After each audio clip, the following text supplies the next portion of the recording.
So మీ దగ్గరికి కామన్‌గా వచ్చిన ఆర్బిటల్ కేసెస్ ఏమన్నాయండి? వెరీ కామన్‌లీ ఆర్బిట్‌లో అంటే మనం చేసేది చూపు లేకుండా కంట్లో ఒక కన్నులో చూపు లేకుండా ఫర్ ఎనీ రీజన్ దెబ్బ తాకి గానీ, చిన్నప్పుడే కొంచెం కన్ను తీయాల్సొచ్చిన పరిస్థితుల్లో ఆర్బిటల్ ట్యూమర్స్ కండిషన్‌లో హ్మ్. అలాంటి వాటిలో వాళ్ళకి సెల్ఫ్ కాన్ఫిడెన్స్ ఇంప్రూవ్ చేయడానికి ఒక గాజు కన్ను అమర్చుకోవడానికి వీలుగా చేస్తాము. Okay. This is called prosthetic I అమర్చడం. హ్మ్. సో ఆ సర్జరీ అనేది ఒక ఇంప్లాంట్ అనేది లోపల పెట్టి ఫ్యూచర్‌లో ప్రాస్థెటిక్ ఐ ఇవ్వడం వల్ల పేషెంట్‌కి లుక్ వైజ్ కూడా కాస్మెటిక్ అనే కాకుండా in his life, in his or her life హ్మ్. అది కాన్ఫిడెన్స్ అనేది వస్తుంది.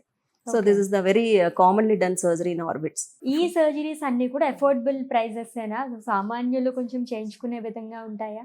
యాహ్! అది కూడా భయపడాల్సిన అవసరం లేదు. హ్మ్. అన్నీ అఫోర్డబుల్ ప్రైసెస్‌లోనే అవుతాయి. It's not like general plastic surgeries లాగా లక్షల్లాగా అవుతుందని కాదు. వితిన్ అఫోర్డబుల్ రేంజ్‌లోనే ఉంటుంది. అండ్ ఇన్ డిఫరెంట్ ప్రైసెస్‌లో ఇక్కడ అమెరికన్ లేజర్‌లో అందరికీ అందుబాటులో కామన్ పీపుల్ కూడా వచ్చి చేయించుకోవడానికి వీలుగా మేము చేస్తున్నాం.